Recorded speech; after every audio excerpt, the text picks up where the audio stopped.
There we observe the romantic complications of some local use, and Oberon gets it into his head to intervene.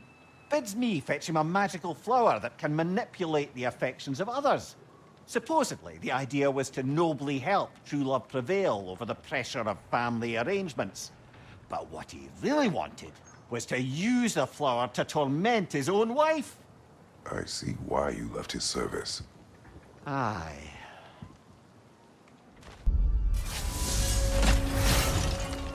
Brother, while I'd love to say I left Oberon's service as a matter of principle, the truth is it was much more a question of pride.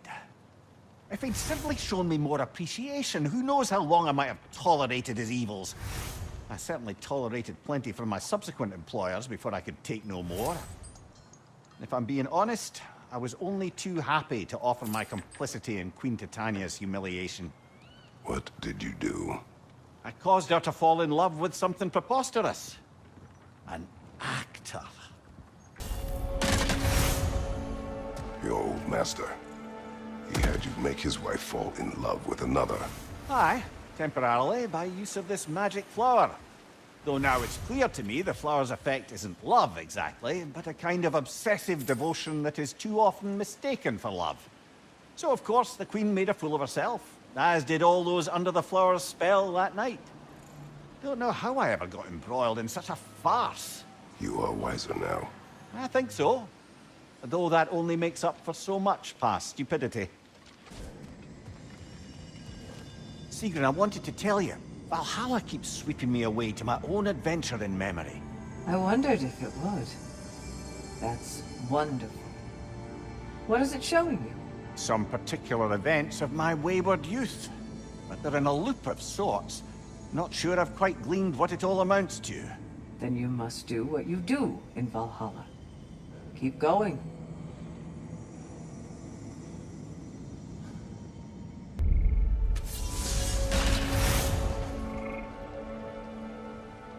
Sigrun has been important to you for as long as I have known you.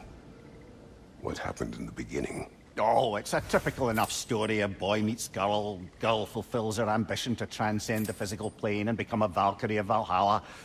One day, Sigrun quietly arrived from Fjoturlund and began serving as Freya's handmaiden while she undertook training for the Sisterhood. I don't even think we were introduced. I just see her around the court. Of course, I'd observed her loveliness and impressive stature long before we fell to talking. But we seemed cut from different cloth, I suppose. Never occurred to me we'd get along as well as we did.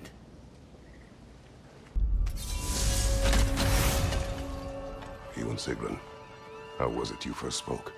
Back when Freya was queen in Asgard, the better times, I mean, there really began to be some culture around the place. Poets, musicians, the odd contortionist would pay visits, perform, mingle. On one occasion, I'd taken a seat expecting to see this balladeer of the lowlands, when Sigrun walked in. Somehow more stunning than I'd ever seen her. And when of all places she chose to sit next to me, well, a lot of very interesting things happened very quickly. But I may need to collect my thoughts while you get us killed again. Let us get back to your memories of Sigrun. She sat beside you. Yes, she chose to sit next to me. No big thing, really. Yet, somehow, despite myself, I felt her rush in my stomach like I was a green lad again. Embarrassing at the end of the day, to be so simple. I made some remark, and I learned how it felt to make her laugh. And suddenly I felt more at ease. Almost eerily so. A calm within each other's storms, I suppose. Faye had a way of describing that. Peace dwells among us. Lovely, brother. That's exactly right.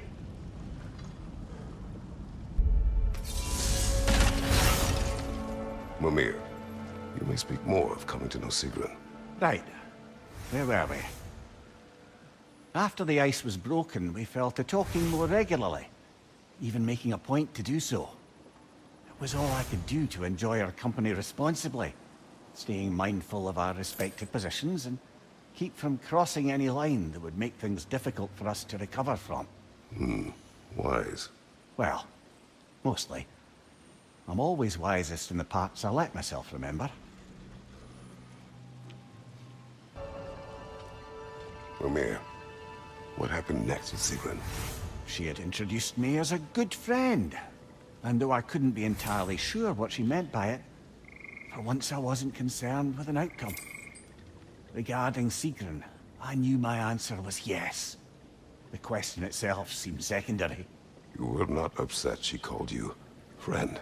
Show me someone for whom friendship means lack of love, and I'll show you someone who wonders why their lovers never end up being worth their time.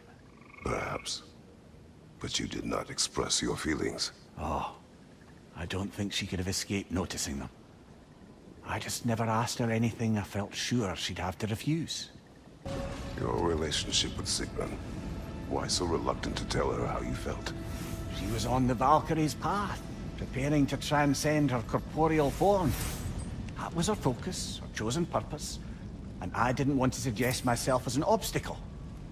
I suppose I let some part of myself imagine she might recognize my affection, even reciprocate it. But now that we know what she was running from, obviously she'd never again risk choosing love over duty. A unique, heartfelt friendship, that is what could endure, and that is what I chose to embrace. Mimir, can you hear me? Has my voice broken through? Sigrun? Yes! Hello! How are you talking to... How long have you been able I to haven't hear? been listening to you. There's just something I needed to tell you. Valhalla is displeased with me.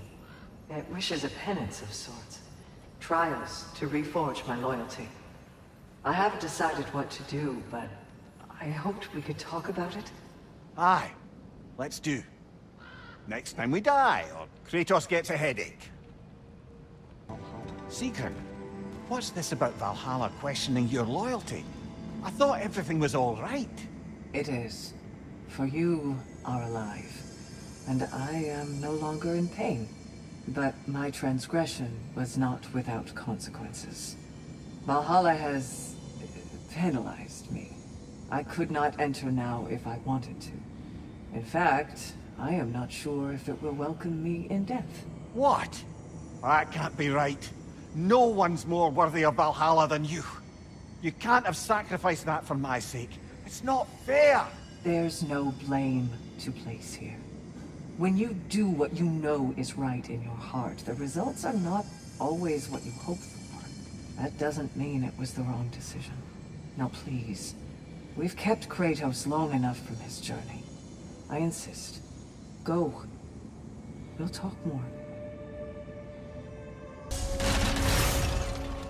Mimir? I've been thinking a lot about the costs and risks of what Valhalla would put me through to affirm my loyalty. It's enough to make me question not my love of this place, but is it really what's most important to me? If I can't answer that, then perhaps I am not ready for such a decision. Then you should take all the time you need. Absolutely. If Valhalla isn't what you truly need, then you have a rare opportunity to reassess your priorities. I'm glad you agree.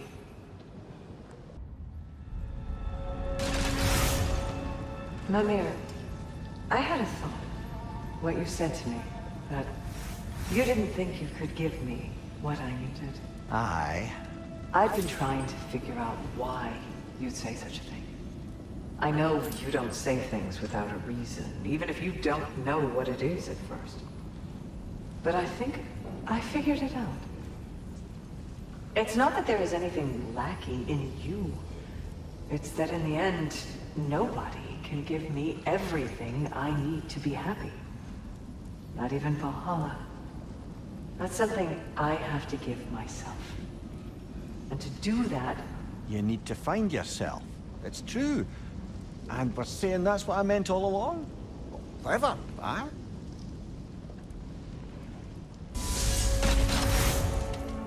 I'm sure you can see by now, Valhalla has a way